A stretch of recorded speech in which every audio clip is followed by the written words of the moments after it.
Ndi Igbo, listen up. A historic day is coming.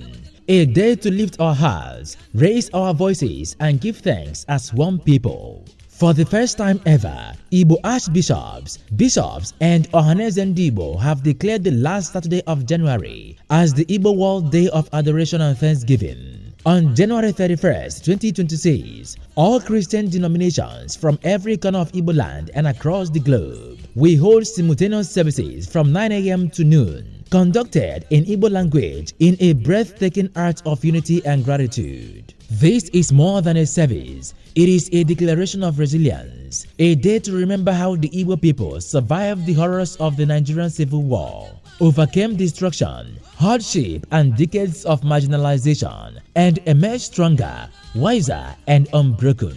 Leading church figures include Anglican, Catholic, Methodist, Presbyterian, and Pentecostal Archbishops, together with the Christian Association of Nigeria, CAN, Southeast Zone, urge every Igbo heart, young and old, near and far, to join in this monumental act of thanksgiving. Prepare your hearts, gather in spirit, lift your voices, and give thanks to God for the Igbo story, a story of faith, courage, and triumph.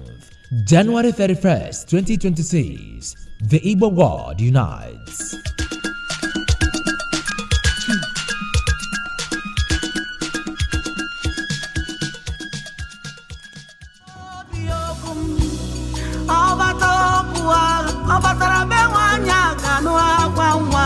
Ụmụ Igbo, geenụ ntị. Ụbọchị dị ịrịba ama na-abịa. Ụbọchị anyị ga-ewelite obi anyị elu, welie olu anyị ma nye ekene dịka ofu ndị. Nke a ga-abụ izizi ụmụafọ Igbo bụ Archbishop, Bishop, ma ndị otu ọhaneze ndị Igbo na-ewepụta ụbọchị Satọde nke ikpeazụ n'ọnwa Jenụwarị a ka ọ bụrụ ụbọchị ụmụ Igbo n'ụwa niile ga-eji fee Chukwu ofufe ma tụọrọ ya mma mma. Otu ụka Kraịst dị iche iche na nsọtụ niile nke ala Igbo na n'ụwa gbaa gburugburu ga-eji abalị 31 nke ọnwa Jenụwarị afọ abụ 2026 site n'elekere 9 nke ụtụtụ ruo n'elekere 12 nke ehihie wee nwee ofufe nri otu oge n'asụsụ Igbo iji gosipụta ịdị n'otu na obi ekene. Nke a gafere ofufe nkịtị.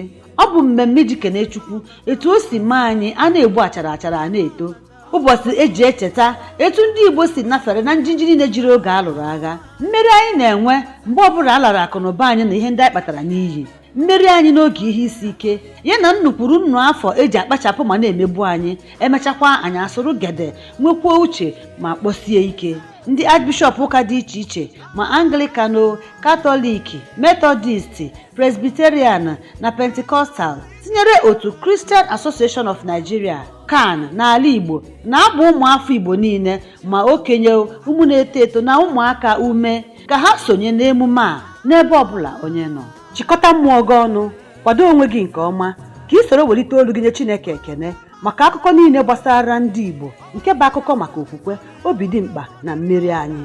N'abalị 31 nke ọnwa Jenụwarị afọ abụ 2026, ụmụ Igbo ga-ejikọta ọnụ bụrụ ofu ndị.